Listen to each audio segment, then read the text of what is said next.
ನಮಸ್ಕಾರ ಸ್ನೇಹಿತರೆ. ನಮ್ಮದು ಶ್ರೀ ಸಪ್ತಗಿರಿ ಮನೆ ಮದ್ದು ಚಾನಲ್ ಇದರ ಮುಖಾಂತರ ಅನೇಕ ರೀತಿಯ ಎಪಿಸೋಡನ್ನು ಕೊಡ್ತಾಯಿದ್ದೀವಿ.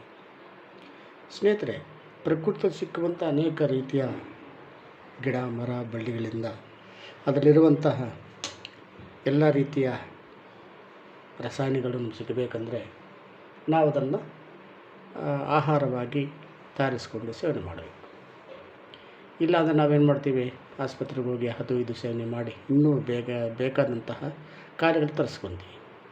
ಅದನ್ನು ಬಿಟ್ಟು ನಮ್ಮ ಪ್ರಕೃತಿ ಸಿಕ್ಕುವಂಥ ಯಾವುದೇ ರೀತಿಯ ಗಿಡ ಮರ ಬಳ್ಳಿ ಎಲ್ಲ ಆಗಲಿ ತಜ್ಞರು ಹಿರಿಯರು ಹೇಳ್ಕೊಟ್ಟಿರ್ತಕ್ಕಂತಹ ಒಂದು ವಿದ್ಯೆಯಲ್ಲಿ ನಾವು ಅದನ್ನು ತಯಾರು ಮಾಡಿಕೊಂಡು ಸೇವನೆ ಮಾಡೋದ್ರಿಂದ ನಮಗೆ ಇಷ್ಟು ಲಾಭಗಳು ಸಿಗ್ತವೆ. ನೋಡಿ, ಇದು ವಂಗರವಲ್ಲಿ ಅಂತಾರೆ. ಈ ವಂಗರವಲ್ಲಿನ ಮೊದಲಿಗೆ ಈ ಒಂದು ವೀನ್ಸ್ ಇದೆ, ಆ ವೀನ್ಸನ್ನು ತೆಗಿಬೇಕು.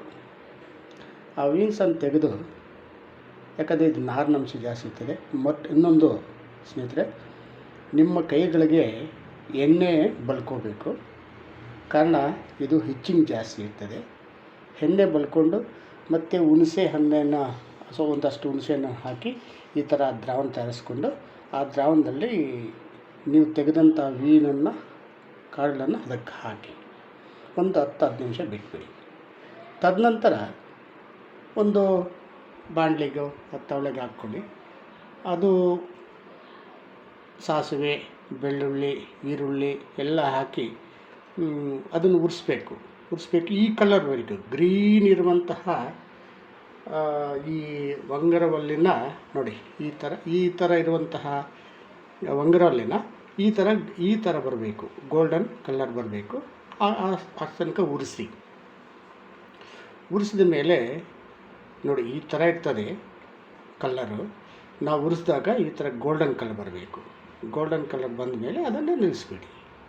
ಎಲ್ಲ ಹಸಿಮೆಣಸಿಕಾಯಿ ನಿಮಗೇನೇನು ಬೇಕೆಲ್ಲ ಹಾಕ್ಕೊಂಡು, ಜೀರಿಗೆ, ಈರುಳ್ಳಿ ಎಲ್ಲ ಹಾಕ್ಕೊಂಡು ಉರಿಸ್ಬಿಟ್ಟು ಅದನ್ನು ಹುರಿದಾದ ಮೇಲೆ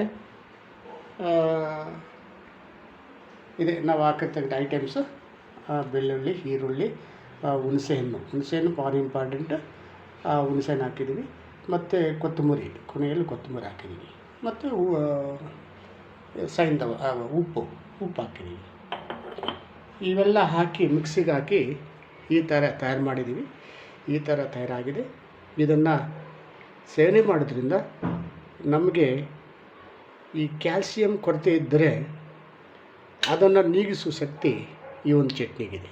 ಇದು ಚಪಾತಿಗೆ, ಅನ್ನಕ್ಕೆ, ಮುದ್ದಕ್ಕೆ ಯಾವುದು ಬೇಕಾದರೂ ನಾವು ಇದನ್ನು ಬಳಸ್ಕೋಬೋದು. ರುಚಿಕರ, ಆದರೆ ಪ್ರೊಸೀಜರ್ ಪ್ರಕಾರ ಹೋಗಬೇಕು. ಯಾಕೆಂದರೆ ಸ್ವಲ್ಪ ಇಚ್ಚಿಂಗ್ ಅವಕಾಶ ಜಾಸ್ತಿ ಇರ್ತದೆ. ಈ ಇಚ್ಚಿಂಗನ್ನು ಇರಬಾರ್ದು ಅಂದರೆ ನಾವು ಹುಣಸೆಹಣ್ಣಲ್ಲಿ ನಾವು ಡಿಪ್ ಮಾಡಿ ಮತ್ತು ಸ್ವಲ್ಪ ಹುಣಸೆಹಣ್ಣು ಹಾಕಿ ಇದಕ್ಕೆ ಡಿಪ್ ಮಾಡಿ ಇದನ್ನು ಮಿಕ್ಸಿಗೆ ಹಾಕಿ ಮಾಡೋದ್ರಿಂದ ಚಟ್ನಿ ಥರ ಆಗುತ್ತೆ. ಈ ಚಟ್ನಿಯನ್ನು ನಾವು ಯಾವುದೇ ರೀತಿಯ ಆಹಾರದಲ್ಲಿ ಬಳಸ್ಕೋಬೋದು. ಅನ್ನಕ್ಕೆ ಹಾಕ್ಕೋಬೋದು, ಅನ್ನಕ್ಕೆ ಹಾಕ್ಕೋಬೋದು, ಮತ್ತು ಇದು ಮುದ್ದೆಗೆ, ಚಪಾತಿಗೆ ಯಾವ್ದು ಬೇಕಾದರೂ ಒಟ್ಟಿಗೆ ಇದು ಸೇವನೆ ಮಾಡೋದ್ರಿಂದ ಮೂಳೆ ಮುರಿದಿದ್ದರೂ ಸಹ ಅದನ್ನು ಜಾಯಿಂಟ್ ಮಾಡೋ ಶಕ್ತಿ ಇದಕ್ಕಿದೆ. ಮೂಳೆಗೆ ಯಾವುದೇ ಕಾಯಿಲೆಯನ್ನು ತರಿಸೋದಿಲ್ಲ. ಇಂತಹ ಚಟ್ನಿಯನ್ನು ಪ್ರತಿಯೊಬ್ಬರು ಮಾಡಿಕೊಂಡು ಸೇವನೆ ಮಾಡೋದು ಬಹಳ ಒಳ್ಳೆಯದು. ನಮಸ್ಕಾರ. ಇದನ್ನು ನೋಡಿ ಲೈಕ್ ಮಾಡಿ, ಶೇರ್ ಮಾಡಿ, ಸಬ್ಸ್ಕ್ರೈಬ್ ಮಾಡಿ. ಎಲ್ಲರೂ ನಮಸ್ಕಾರ ಸ್ನೇಹಿತರೆ.